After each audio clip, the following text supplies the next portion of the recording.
আমি বিএনপি বা জাতীয়তাবাদী দলের উদ্দেশ্যে সামান্য কিছু কথা বলতে চাই তার আগে, এবং তারপরেই বলছি বাকি বিষয়টা। বিএনপির যারা আছেন এই মুহূর্তে, আপনার ছাত্রদল, যুবদল, বিএনপির নেতা কর্মী যারা আছেন, তারা দেখেন আপনারা অনেক কিছুই করেছেন, আওয়ামী লীগের উপর অনেক নির্যাতন অত্যাচার করেছেন। সেই ক্ষেত্রে আপনাদেরও একটা ইয়ে আছে যে ভাই আওয়ামী লীগের 17 বছর করেছে তাই আমরা করেছি, সব ঠিক আছে। এটাতে আমি খুব একটা মাইন্ড করি নেই। তো আপনারা করেছেন, তবে সবচেয়ে মজার বিষয় কি জানেন, আপনারা যতটুকু না করেছেন তার চাইতে আপনাদেরকে পেছন থেকে ইন্ধন দিয়ে জামাত এনসিপি, মানে জামাত এবং এনসিপি এখানে কোনো পার্থক্য নেই, দুইটাই এক, দুইটাই একই সাপ একই বিষ। এরাই আপনাদের করিয়েছে, আর আপনাদেরকে এরা করিয়ে আপনারা যখন করতে গেছেন তখন পেছন থেকে আপনাদের ভিডিও ফুটেজগুলোই তুলে আমাদের কাছে পাঠিয়ে দিয়েছে জামাত এনসিপির লোকেরাই, দিয়ে দেওয়ার পরে এখন আমরা আপনাদেরকে প্রচার চালিয়েছি, আমরা আপনাদের উপর খেপেছি। এছাড়া বট বাহিনীও আপনাদের বিভিন্ন কর্মকাণ্ডে আপনাদেরকে উৎসাহ দিয়ে আপনাদের দ্বারা করিয়ে ওইটা করে ফেসবুক পত্রিকা মত্রিকায় সয়লাভ করেছে। সেটাতে বদনামী হয়েছেন কারা? আপনারা। হ্যাঁ, দুই একটা কাজ যে আপনারা একেবারে নিজস্ব ইচ্ছায় করেননি তা না, তবে এটার সূত্রপাত এই জামাতি এবং এনসিপি আলাদাই করেছে, এবং আপনারা সেখানে গিয়ে পড়েছেন। সুতরাং এই অবস্থায় এই মুহূর্তে, মানে গতকাল 13 তারিখ গেল, 13 তারিখ, আজকে 14 তারিখ, কালকে 15 তারিখ রোববার, সম্ভবত 16-17 তারিখ, তার মানে আপনাদের সরকার গঠিত হওয়ার আগ পর্যন্ত বা জনাব তারেক রহমান শপথ নেওয়ার আগ পর্যন্ত, প্রধানমন্ত্রী হওয়ার আগ পর্যন্ত এই সময়টায় কার্যত একরকম কোনো সরকারই নেই। হ্যাঁ, আপনারা তো বলতে হবে কেন ভাই ইন্ট্রিম আছে না? হ্যাঁ ভাই ইন্ট্রিম আছে, এটা কাহিনীটা হচ্ছে কি জানেন, আপনাদের একটা কথা স্মরণ করে দিই। 5 থেকে 9 তারিখ পর্যন্ত, 5ই আগস্ট 2024, 5ই আগস্ট থেকে 9 তারিখ পর্যন্ত যা কিছু করেছিল সমন্বয়করা, লুটপাট চাঁদাবাজি ধান্দাবাজি যা করেছিল, সেইটার জন্য বলেছে তখন কোনো সরকার ছিল না, সুতরাং এটা কোনো মামলা নাই, কিচ্ছু নাই, প্রমাণ নাই, সাক্ষী নাই, এই অবস্থা। এইটার দায় দায়িত্ব কেউ নেয়নি।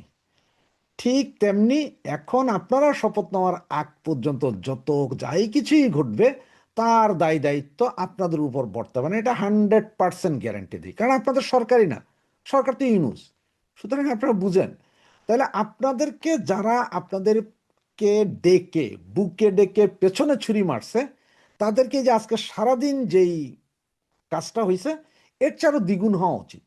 আর এইটাকেই আপনারা এবং আমি নিজে, আমি ব্যক্তিগত, আমি নিজে আমি বলছি যে এটা ছাত্র জনতা এবং প্রেশার গ্রুপ। এইটাতে আমি বিএনপির কোনো দোষ দেখি না, ছাত্র জনতা এবং প্রেশার গ্রুপে করছে। কারণ এই শব্দগুলো তো আমরা এই গত 18 মাসে শিখেছি না, এরা করছে, এটা আপনারা করছেন না, এই ব্যাপারে আমরা বলবো না যে এটা বিএনপি করেছে, না না না, এটা প্রেশার গ্রুপ। আবার একটা কথা দেখেন, এখানে অনেকগুলো বাড়ি জ্বালানো হচ্ছে বা নিজেদের নিজেদের মধ্যে গন্ডগোল করেও কিন্তু আপনাদের নাম পেঁচানো হচ্ছে। জামাতিরা নিজেদের বাড়িঘর নিজেরা জ্বালাইয়া আপনাদের নাম দিচ্ছে, সুতরাং এগুলো কিন্তু অ্যালার্মিং। সুতরাং এই সমন্বয়কদের এক একটাকে খুঁজে বাইর করেন। এগুলো আপনারা যদি মনে করেন যে এগুলো আপনাদের ভাই ব্রাদার, ভুল করবেন। এই ভাই ব্রাদার, এই গুপ্ত দল, এগুলোই একসময় আমাদেরকে খেয়েছিল। এই গুপ্তরাই একসময় বেরিয়ে আসছে। আবার এটা মনে করেন না যে সব গুপ্ত চেনা হয়ে গেছে, না।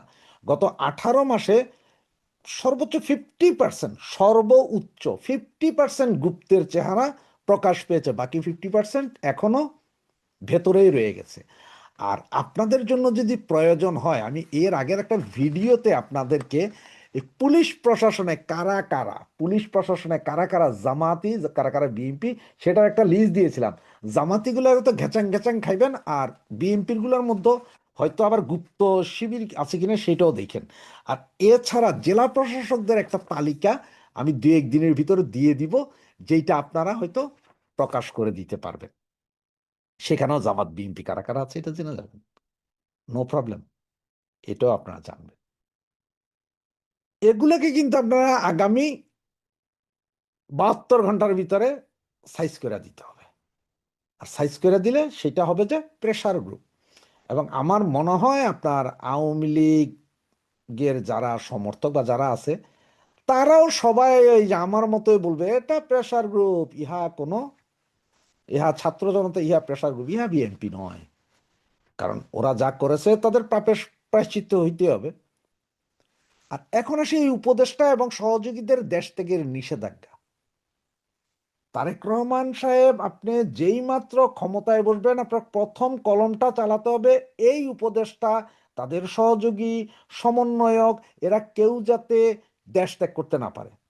হ্যাঁ, উপদেষ্টা পরিচয় 17-18 জন, কিছু সচিব, কিছু পুলিশের লোকজন আছে যারা ওই যে ভাড়া করে আইনা বসাইছিল, এগুলা হয়তো জেলে নিয়ে যাইতে গেলে আপনার একটু লজ্জা লাগতে পারে যে এদের এরা থাকার কারণে আমরা ক্ষমতায় এসেছি, লজ্জা লাগতে পারে, তাহলে এদেরকে আপনার জেলে নিন না।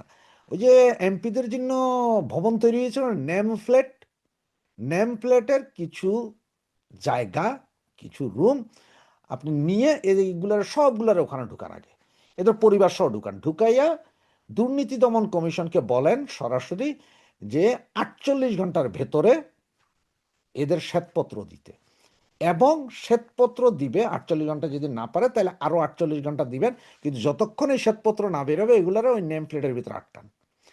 এবং প্রতিদিন একজন, দুইজন, তিনজন, যার যার শ্বেতপত্র ওটা ওপেন ওপেন আপনার পত্রিকা এবং সাংবাদিক সম্মেলন করে একজনের নিয়োগ দেন যে তুমি বলতে থাকবা, নিরপেক্ষ তদন্ত করেন।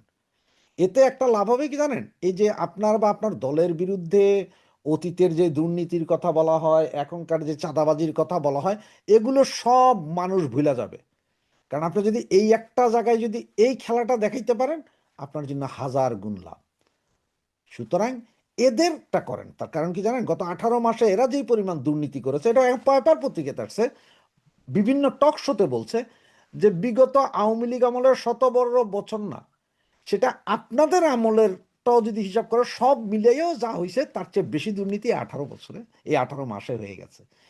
এবং এই 18 মাসে এরা যে দুর্নীতি করেছে এইটার জন্য আগে ধরেন, এবং এটা যদি না করতে পারেন আপনার জন্য বিপদ আছে। কারণ হচ্ছে এই যে যে চুক্তিগুলো নন ডিসক্লোজার, যে চুক্তিগুলো করে আসছেন ওনারা, এইটা এখন আপনার মানবেন, মানতে হবে। এই যখন পরিস্থিতি, তখন আপনি দেশের মানুষকে কিভাবে বুঝাবেন? এই যে আপনারা যখন বলবে যে ভাই গ্যাসের দাম বৃদ্ধি কেন, এই এলএনজি কার জামাইয়ের তৎপরতায় এই এলএনজির কাহিনী ঘটলো, কে কত টাকায়, আমাদের যেখানে বিমানের দরকার না, আপনি নিজেই জানেন যে লন্ডন থেকে যখন বিমানগুলো যায় তখন 50%-এর উপর সিট খালি থাকে, কিন্তু আমরা বিমানের টিকিট পাই না। টিকিটের দাম দেখানো হয় 3,000, 2,500, 2,000, টিকিট নাই, কিন্তু যাইতে খালি যায়। তো পৃথিবীর বিভিন্ন দেশ থেকে খালি যায়, মিডল ইস্ট ছাড়া। সুতরাং এই যে খালি যায়, এর ভিতরে আবার এতগুলো বিমান, কি কারণে, কি চুক্তিতে? এই যে বন্দর দিব, ওই দিব, সেই দিব, এগুলা বলতেছে, চুক্তি করে আসছে, এগুলো সবগুলোর দায় কিন্তু আপনার ঘাড়ে, প্রচন্ড দেনা আপনার ঘাড়ে। 18 মাসে যে ঋণ সরকার করেছে, এই সরকার যে ঋণ করেছে এই ইন্ট্রিম গভর্নমেন্ট, তাতে কি হয়েছে জানেন, এই ইন্ট্রিম গভর্নমেন্টের এই ঋণ পুরোটা আপনার ঘাড়ে। তারা 2বার টাকা ছাপিয়েছে, এরপরও তো ঋণের পর ঋণ নিয়েছে। সুতরাং এরা যতই 2, 4, 6 আপনাদের বুঝাক, ওইটা বুঝেন না। 7, 5, 14, 2 টিয়া 9, ওই হিসাব করছে এরা। এগুলো সবগুলার আটকান, একটাকেও বাইরে যায়। এবং এর মধ্যে যে 3-4 জন যারা সমন্বয়ক, যারা এমপি হয়েছে, তাদেরও আটকায় ফেলান, কোনো সমস্যা নাই। দেখবেন বাংলাদেশের মানুষ আপনাদের এই সমর্থন করে, আপনাদেরকে সমর্থন করবে, কথাটা মানেন, আপনাদের এই সমর্থন করবে। এদের সবগুলার আটকায়া প্রথমে তদন্ত করেন, আসলে প্রকৃত তদন্ত করেন, যে দুর্নীতি করে না তারা ছেড়ে দেন, আর যে বেটা করছে তারে আটকান, ঢুকান। কিসের নোবেল প্রাইজ আর কিসের ইয়ে, এই শফিক মফিক নোবেল, ইউনুস মিনুস যা আছে, লামিয়া মোর্শেদ ফোর্শেদ যা আছে, সবগুলো ঢুকান। এদের কার কত সম্পদ, এই যে রিজওয়ানা মহিলা ক্লাবের নাম দিয়া 2.5 কাঠার জমি দখল করছে, এগুলো সবগুলার ঢুকাই ফেলেন, সবগুলার আটকান। সুতরাং উপদেষ্টা ও সহযোগীদের এবং টোটাল সমন্বয়ক এবং যারা যারা সমন্বয়কদের সাথে ছিল, সবগুলারে ঘাটাঘাট আটকায়া ফেলান, আটকায়া এদের তদন্ত করেন। কই পাইলো, এই যে হান্নান মাসুদ কোটি কোটি টাকা 18 মাসে কই পাইলো, জনাব তারেক রহমান আপনি নিজেও জানেন যে কোন পৃথিবীর কোনো ব্যবসা দিয়া বা চান্দাবাজি করেও আপনার ওই যে রাস্তাঘাটে যদি 10 টাকা 20 টাকা যারা চাঁদাবাজি করে, তারাও এত টাকা মানে কত কোটি টাকা। কারণ আপনি জানেন যে ডিসি নিয়োগের 300 কোটি টাকার চেক জালিয়াতি, চেক, সেটাও আপনি জানেন। এটা সমন্বয়করা বিভিন্ন পর্যায়ে ডিসি, এসপি, পুলিশ, অমুক তমুক কোটি কোটি টাকা কামাইছে। তো সেই দায়ভার আপনি নিবেন কেন? আপনার দল নিবে কেন? যেহেতু আপনি 17 বছর বিদেশে এখানে ছিলেন, এখানে দেখছেন এমপিদেরও আটকায় ফেলায়, ওই রকম সবগুলার আটকায় ফেলান। এবং এদের নিষেধাজ্ঞা দিবেন প্রথম কলম, শপথ নিয়ে 2 সেকেন্ড দেরি না করে স্ট্রেট অর্ডার দেন, এয়ারপোর্টে এরা কেউ এয়ারপোর্ট ক্রস করতে পারবে না যতক্ষণ না এদের বিরুদ্ধে বিচার কার্য শেষ হয়। দুদকের তদন্তে যদি কেউ নিরপরাধ সাব্যস্ত হয়, তাকে ছেড়ে দেন, তুমি যাও। যদি ইয়ে করতে না পারে ধরেন। আর ওইভাবে যদি না পারেন, বাংলাদেশে আরেকটা আইন আছে না, যে আপনার ওই যে ইয়ে ছাড়া ধরা যায়, যে আপনার জীবনের প্রতি হুমকি আছে বিদায় পুলিশ আপনাকে কাস্টডিতে নিল, সেই আইনটাতে 54 না জানে 56 ধারায় বিশেষ ক্ষমতা আইন না কি জানে, ওই আইনে আগে আটকান, এরপরে তদন্ত করেন। তদন্ত করতে 15 থেকে 20 দিন লাগবে মিনিমাম, তদন্ত আগে ফাঁসাইতে, এরপরে তো বাকি তদন্ত। কিন্তু প্রত্যেকটা কাজ ওপেন ওপেন করবেন, মানে প্রতিদিনের কাহিনী প্রতিদিন বলবেন, প্রতিদিনের কাহিনী প্রতিদিন। প্রয়োজনে পত্রিকা, টিভি, সাংবাদিক সব নিয়ে এট এ টাইম অ্যাটাক করে করে দেখেন যে কার কোথায় কি ডিসপুট আছে, ধরে ফেলেন, দেখেন আপনি কই যান। গ্যারেন্টি দিচ্ছে যে আপনার জনপ্রিয়তা এখন যা আছে তার চেয়ে আরো 10 গুণ বাড়বে।